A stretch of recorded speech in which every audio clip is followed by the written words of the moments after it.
So student, let's start next topic, valency. The electrons present in the outermost shell of an atom are known as the valence electron. यानी किसी भी atom के जो outer most shell में जितने जो electrons होते हैं उन इलेक्ट्रॉन्स को हम क्या बोलते हैं? Valence electron. They govern the chemical properties of atom. Govern करना मीन्स लाइक कंट्रोल करना. तो यानी किसी भी एटम की जो केमिकल प्रॉपर्टीज है वो ये इलेक्ट्रॉन ही गवर्न करते हैं, कंट्रोल करते हैं. Valence electron. Okay. The atoms of elements having completely filled outermost shell which has 8 electron said to possess an octet show little chemical activity. और किसी भी एलिमेंट के का कोई एटम अगर आउटर मोस्ट शेल में 8 इलेक्ट्रॉन पोजेस करता है यानी उसके आउटर मोस्ट शेल में 8 इलेक्ट्रॉन है तो उस चीज को हम क्या बोलेंगे कि इट पोजेस एन ऑक्टेट, यानी उसने अपना ऑक्टेट कंप्लीट कर लिया है. और it has show little chemical activity, और वो बहुत कम लिटिल बहुत कम केमिकल एक्टिविटी रिप्रेजेंट करेगा. That is they are highly stable, क्योंकि वो बहुत हाईली स्टेबल हो चुका होगा. Such elements are called inert element, और ऐसे एलिमेंट्स को हम किस नाम से जानते हैं? इनर्ट एलिमेंट के नाम से. It means their valency is 0. देखिए, अगर आउटर मोस्ट शेल में 8 इलेक्ट्रॉन्स हैं, अगर 8 के 8 फुलफिल हो गए तो मतलब उसका ऑक्टेट कंप्लीट हो गया, मतलब इससे आगे कोई शेल होगी नहीं. ठीक है, तो उसकी वैलेंसी कितनी हो गई? 0 हो गई.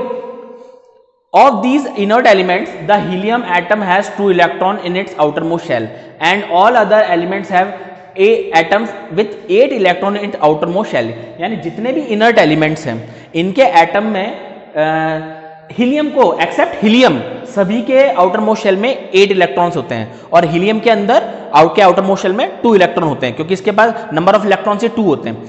ठीक है.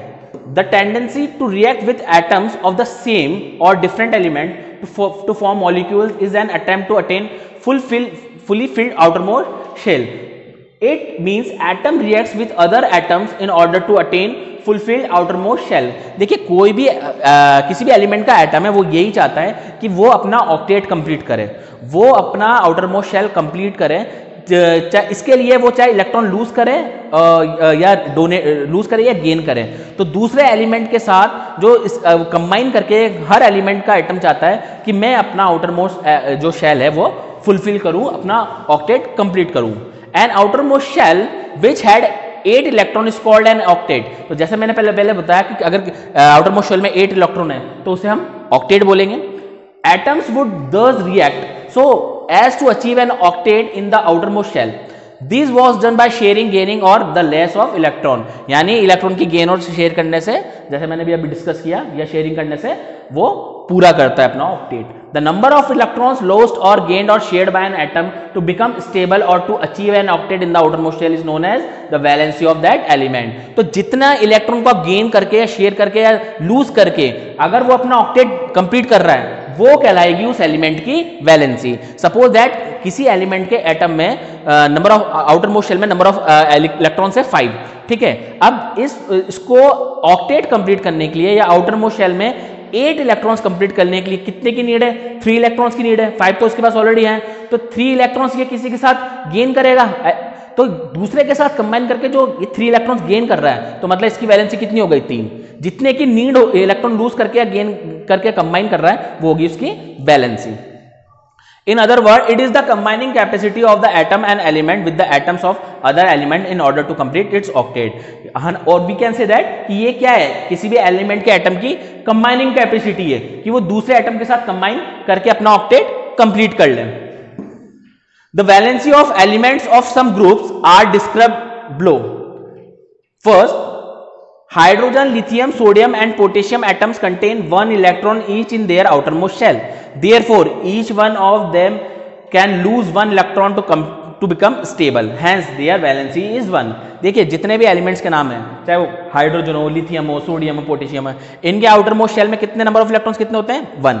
तो ये क्या करेगा? ये अपना 1 इलेक्ट्रॉन किसी को दे देगा, किसी को जिस एटम को नीड होगी, और दे के अपना क्या कर लेगा? ऑक्टेट कंप्लीट कर लेगा. ठीक है. तो इसकी वैलेंसी होगी 1, और ऑक्टेट कंप्लीट करने के बाद ये जो एलिमेंट्स ये कैसे हो जाएंगे? इट विल बिकम स्टेबल, ये स्टेबल हो जाएंगे. Second, the valency of each of magnesium, Ca calcium and B beryllium is 2. इनकी वैलेंसी होती है एलिमेंट्स की 2. Because all of this have 2 valence electrons and they can lose these two electrons to make the octet of electrons in the outermost shell or to become stable. इनके outermost shell में दो electron नहीं है, मतलब यानी ये दो electron lose करके क्या बना सकते हैं, ये अपने आप को स्टेबल कर सकते हैं, ठीक है ना। तो दूसरे को जिसको लूज करके दो इलेक्ट्रॉन लूज करेंगे तो यानी दूसरे एटम के साथ क्या कर रहे हैं, दूसरे एलिमेंट के एटम के साथ कंबाइन कर रहे हैं, ठीक है। तो ये होगा इसकी combining capacity, that's why it's valency is 2. Third, the valency of boron and aluminium is 3 because each has 3 valence electron. और बोरोन और एल्यूमिनियम की जो वैलेंसी है वो 3 है, क्योंकि इसके वैलेंस इलेक्ट्रॉन कितने हैं, 3 है. Fourth point, the valency of carbon and silicon is 4 because each has 4 valence electron. अब बात करें कार्बन और सिलिकॉन, इनकी वैलेंसी 4 होती है क्योंकि इनके नंबर ऑफ वैलेंस इलेक्ट्रॉन कितने हैं, 4 हैं. तो यानी एक दूसरे से कितने, दूसरे एटम के एलिमेंट के एटम के साथ कितने इलेक्ट्रॉन से कंबाइन कर सकते हैं, 4 इलेक्ट्रॉन से, ठीक है. Next, fifth, nitrogen phosphorus each has 5 electron. ये दोनों एलिमेंट्स है, ये इनके valence electron, number of valence electron 5 होते हैं. So their valency is 3. तो अब ये क्या करेंगे, ये 5 डोनेट ना करने के बजाय ये क्या करेंगे, 3 किसी से गेन कर लेंगे अपना ऑक्टेट पूरा कंप्लीट करने के लिए आउटर मोस्ट शेल में. Because they can gain 3 electrons to become stable and their valency is determined by subtracting 5 electrons from the octet, that is 8 minus 5 equals to 3. However, T can also share 5 electron, hence its valency show of 5 along with 3. देखिए अब जैसे अब बाद मैंने बोला गया तो 3 electron lose कर ले, वो गेन कर ले, या 5 इलेक्ट्रॉन डोनेट कर दे अपने. तो अगर 3 इलेक्ट्रॉन गेन कर लेता है, ठीक है, किसी से, तो अपना आउटर मोस्ट शेल में उसने ऑक्टेट कंप्लीट कर लिया, तो इसकी नंबर वैलेंसी हो गई 3 फॉस्फोरस की पी की. और अगर ये 5 इलेक्ट्रॉन किसी को डोनेट कर देता है जिसको नीड हो, दूसरे एलिमेंट के एटम को, तो इसकी वैलेंसी होगी 5. तो यानी इसकी दोनों वैलेंसी हो गई, इसकी 3 भी हो गई और 5 भी हो गई. Sixth, oxygen and sulphur each has 6 valence electron. Oxygen और सल्फर के 6 वैलेंस इलेक्ट्रॉन होते हैं, देयरफॉर देयर वैलेंसी इज 2. अब देखिए, अब इसकी 6 है तो मतलब 8 minus 6, या 8 कंप्लीट करने के लिए इसको कितने की नीड है, 2 की नीड है, because they can gain 2 electron और share 2 electron to complete their octet, इसलिए इनकी वैलेंसी हो गई 2. Similarly, fluorine and chlorine each has 7 valence electron, so their valency is 1. ठीक है, यानी 8 माइनस वैलेंस इलेक्ट्रॉन कर दो. अगर सिंपल सा फंडा ये है कि 8 में से वैलेंस इलेक्ट्रॉन माइनस कर दो तो आपकी क्या फाइंड आउट हो जाएगी वैलेंसी. अगर इसकी 7 है तो 8 minus 7 मैंने कर दिया तो इसकी वैलेंसी होगी 1, because they can gain 1 electron और share 1 electron to complete their octet. And last point, all the inert element, that is helium, neon, argon, xenon, krypton, जितने भी इनर्ट गैसेज होते हैं, have completed filled outermost shell. इनका जो outermost shell होता है, इनमें 8 इलेक्ट्रॉन्स होते हैं, कंप्लीटली फिल होते हैं. So therefore their valency is 0. ठीक है ना, तो क्योंकि ये ना तो किसी के साथ कंबाइनिंग कर सकते हैं किसी इलेक्ट्रॉन की, ना शेयरिंग कर सकते हैं, ना किसी से गेन कर सकते हैं, ना लूज करते हैं, इसलिए इनकी वैलेंसी होती है 0. सो लेट्स सी, ये एक टेबल है, इसमें कुछ एलिमेंट्स है और उनका इलेक्ट्रॉन्स का डिस्ट्रीब्यूशन है उनके डिफरेंट ऑर्बिट में, एंड उसके करस्पॉन्डिंग उनकी वैलेंसीज है. पहले बात करते हैं हाइड्रोजन की. फर्स्ट, हाइड्रोजन, इसका सिंबल होता है H. इसका एटॉमिक नंबर होता है 1, नंबर ऑफ प्रोटॉन इसमें 1, and there is a no neutron, और नंबर ऑफ इलेक्ट्रॉन 1. तो इलेक्ट्रॉन कितना है, 1 है, तो फर्स्ट इलेक्ट्रॉन किस शेल में जाएगा, उसकी फर्स्ट शेल में 1.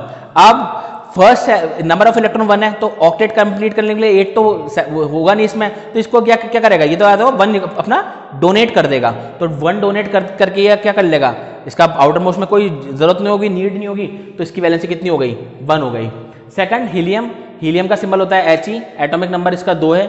अच्छा, जितने नंबर ऑफ इलेक्ट्रॉन्स होते हैं उतने नंबर ऑफ प्रोटॉन होते हैं, ठीक है ना. ये मैं आपको पहले वीडियोज में भी बता चुका हूँ कि सपोज करो एटॉमिक नंबर 2 है, एटॉमिक नंबर 2 है, मतलब इसमें नंबर ऑफ प्रोटॉन्स कितने, 2 हैं. नंबर ऑफ प्रोटॉन्स 2 हैं तो नंबर ऑफ इलेक्ट्रॉन्स भी कितने, 2 हैं, और नंबर ऑफ न्यूट्रॉन्स भी इसमें 2 होते हैं. ठीक है, तो 2 इलेक्ट्रॉन है, तो ये फर्स्ट 2 इलेक्ट्रॉन्स किस में आएंगे, K के अंदर, ये आ गए K, तो इसकी वैलेंसी कितनी हो गई, 0. ठीक है, ऐसी बात करते हैं नीचे, कार्बन की बात कर लेते हैं. कार्बन C, कार्बन का एटॉमिक नंबर होता है 6, नंबर ऑफ प्रोटॉन्स होते हैं 6, और नंबर ऑफ न्यूट्रॉन्स भी होते हैं 6, और नंबर ऑफ इलेक्ट्रॉन 6. ठीक है, अब 6 इलेक्ट्रॉन है, अब 6 इलेक्ट्रॉन का डिस्ट्रीब्यूशन देखते हैं. तो 6 में से फर्स्ट K में मैक्सिमम कितना आ सकते हैं, 2 इलेक्ट्रॉन, तो ये आ गए मेरे 2 इलेक्ट्रॉन. उसके बाद L में 8 आ सकते हैं, लेकिन मेरे पास अब इलेक्ट्रॉन कितने बचे हैं, पेंडिंग इलेक्ट्रॉन से 4. ठीक है ना, 6 में से 2 तो मैंने K में रख दिए, और मैं 4 रखूंगा अब L में. अब इसको L में आ गए 4. अब या तो ये 4 डोनेट कर दे, या 4 ये गेन कर ले, या तो ले ले या फिर दे दे. तो 4 इलेक्ट्रॉन से तो इसकी वैलेंसी कितनी हो गई, 4. 8 minus 4 दैट इज 4. ऐसी बात करते हैं एल्यूमिनियम की बात कर लीजिए. Al एटॉमिक नंबर 13 है, ठीक है, तो नंबर ऑफ इलेक्ट्रॉन भी 13 ही हो गए। तो फर्स्ट के में मैंने फिल किया 2, देन एल में होगा 8, अब नेक्स्ट में भी 8 हो सकता है, लेकिन नंबर ऑफ इलेक्ट्रॉन्स कितने बचे अब मेरे पास 2 8 10 और इलेक्ट्रॉन्स कितने नंबर ऑफ 13, तो ये मेरा आ गया 3 इलेक्ट्रॉन्स, ठीक है। तो ये 3 डोनेट करके अपना किसी के साथ भी कंबाइन कर सकता है, तो इसकी वैलेंसी हो गई 3, ठीक है। और ऐसे लास्ट में आता है कैल्शियम पे, कैल्शियम जिसका सिंबल होता है Ca, इसका एटॉमिक नंबर होता है 20, नंबर ऑफ इलेक्ट्रॉन्स भी होते हैं इसमें 20।